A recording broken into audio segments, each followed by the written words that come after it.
नमस्कार, आदाब दोस्तों, आपके साथ मैं हूं फराज और चैनल है फिल्मी फराज। आज का ये कार्यक्रम बड़ा ख़ास है साहब। जी हाँ, आज जिक्र होगा दो दोस्तों का। एक हैं मोहम्मद रफ़ी साहब और दूसरे हैं शरद वैकुल। आप सोच रहे होंगे कि ये शरद वैकुल कौन है? ये कोई गायक तो नहीं है, कोई संगीतकार नहीं है। रफ़ी साहब को तो आप जानते ही, हम वीडियोस लाते रहते हैं। तो दोस्तों, ये जो सारी बातें हम आपके लिए लेकर आते हैं, ये कहीं सुनी बातें नहीं है। इस बात का जिक्र खुद शरद जी ने रफ़ी साहब की किताब में किया है, Mohammed Rafi God's own voice में। तो हम कोशिश करते हैं कि आपको सही इंफॉर्मेशन दें। शरद वैकुल साहब एक नामी आर्टिस्ट हुए, पेंटर। वो पेंटिंग किया करते थे और ये कहानी है रफ़ी साहब और शरद जी की दोस्ती की। आज इस पर बात करेंगे और ये आपको बताएंगे कि आखिर रफ़ी साहब ने लव लेटर किसको दिया था। बने रहिए हमारे साथ। महकी महकी फिजा ये कहती है, तू कहीं आस पास रहती है। चैन से सो रहा है सारा जहां, ऐ मेरी नींद सो गई तू कहां। बुरा हो गया या भला हो गया, मोहब्बत में जो हो गया हो गया।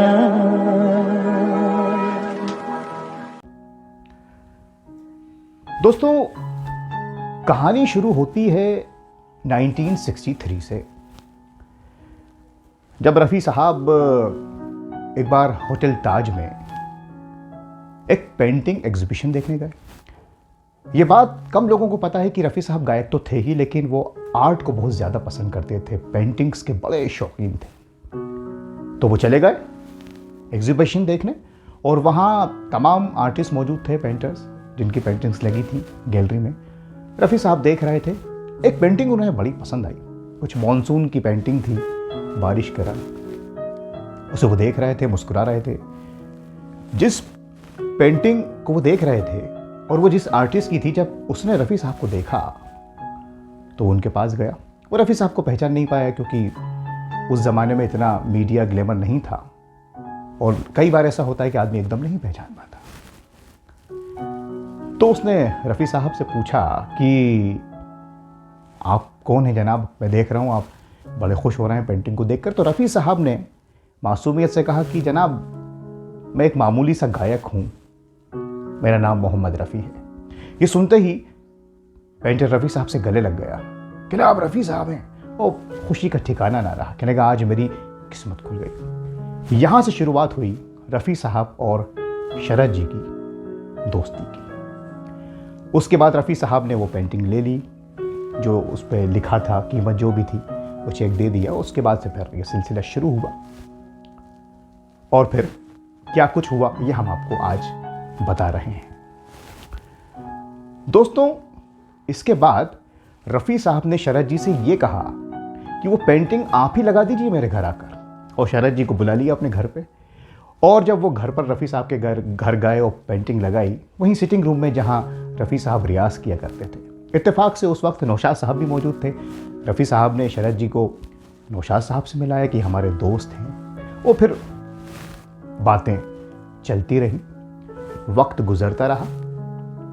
1964 में ईद के मौके पर शरद जी अपनी वाइफ के साथ रफ़ी साहब से ईद मिलने गए।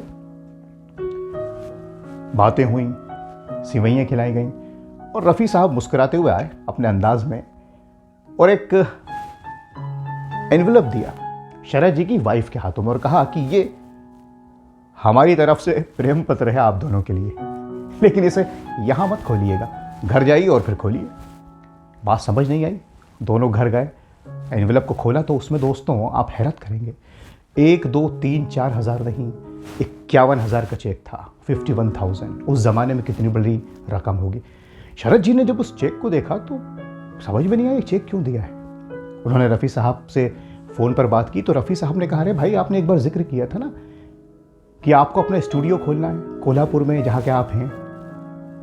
अब आप सोचिए दोस्तों, रफ़ी साहब को उनकी ये बात याद रही और 51,000 रुपये अपने दोस्त को दे दिए कि आप अपना खुद का स्टूडियो खोलिए, आप एक बहुत अच्छे आर्टिस्ट हैं। लेकिन ये बात यहीं नहीं रुकी।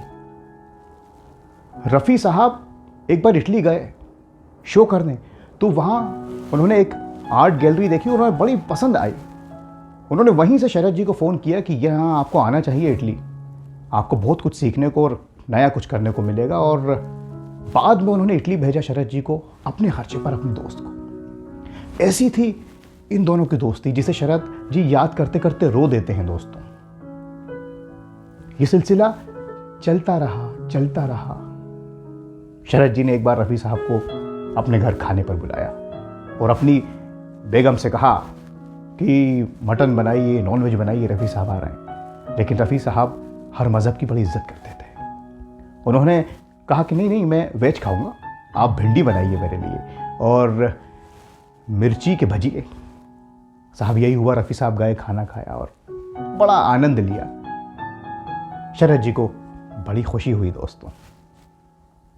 इसके बाद शरद जी कोल्हापुर चले गए, जैसा कि उन्होंने अपने स्टूडियो बना लिया। और जब वो बॉम्बे आए 1970 में एक बार, तो उन्होंने सोचा रफ़ी साहब से मिलते हैं, तो वो स्टूडियो चले गए जहाँ रफ़ी साहब उन्हें दिखे। रफ़ी साहब बहुत थके हुए नज़र आ रहे थे, बहुत टायर्ड। पता चला कि वो आगरा से आए हैं, एक कॉन्सर्ट में गए थे और उसी वक्त खिलौना फिल्म का गीत रिकॉर्ड करना था। लक्ष्मीकांत प्यारेलाल जी भी मौजूद थे। शरद जी ने रफ़ी साहब से कहा, आप चाय वगैरह पी लीजिए, कुछ थकान दूर होगी। बहुत थके हुए लग रहे थे, लेकिन रफ़ी साहब ने चाय पी और बड़ी हिम्मत और उसी डेडिकेशन के साथ उस गीत को रिकॉर्ड किया। शरद जी बताते हैं कि ऐसे लोग तो बहुत कम होते हैं, इतनी थकान के बाद ऐसा गाना रिकॉर्ड कर दिया। और भी दोस्तों कई बातें शरद जी रफ़ी साहब के बारे में बताते हैं, उनकी दोस्ती को लेकर, और बीच बीच में रो देते हैं। फिर वो ये भी बताते हैं कि एक दिन वो दिन भी आया जब रफ़ी साहब ने इस फ़ानी दुनिया को अलविदा कह दिया, और जब मुझे खबर पता चली तो मैं टूट गया। दौड़ा दौड़ा मैं बांद्रा गया रफ़ी साहब के घर कि उनके आखिरी दीदार हो जाएं, लेकिन बाहर पुलिस लाठीचार्ज कर रही थी। एक लाठी मुझे भी पड़ी दोस्तों, लेकिन मैं गया रफ़ी साहब के दीदार के लिए, और उस दिन को मैं कभी भूल नहीं सकता।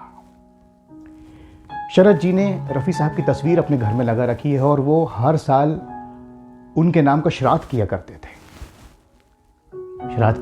और ये कहते हुए वो फिर रो देते हैं कि जब हम खाना रखा करते हैं बाहर, तो जब कौवा आता है तो वही मिर्ची के भजिए लेकर चले जाता है, जो रफ़ी साहब को बेहद पसंद थे। तो दोस्तों ऐसी थी इन दोनों की दोस्ती, जिसे आज भी दुनिया याद करती है। फिर हाजिर होंगे किसी और कार्यक्रम में। आज के लिए बस इतना ही दोस्तों, अपना बहुत ख्याल रखें। नमस्कार, खुदा हाफिज़।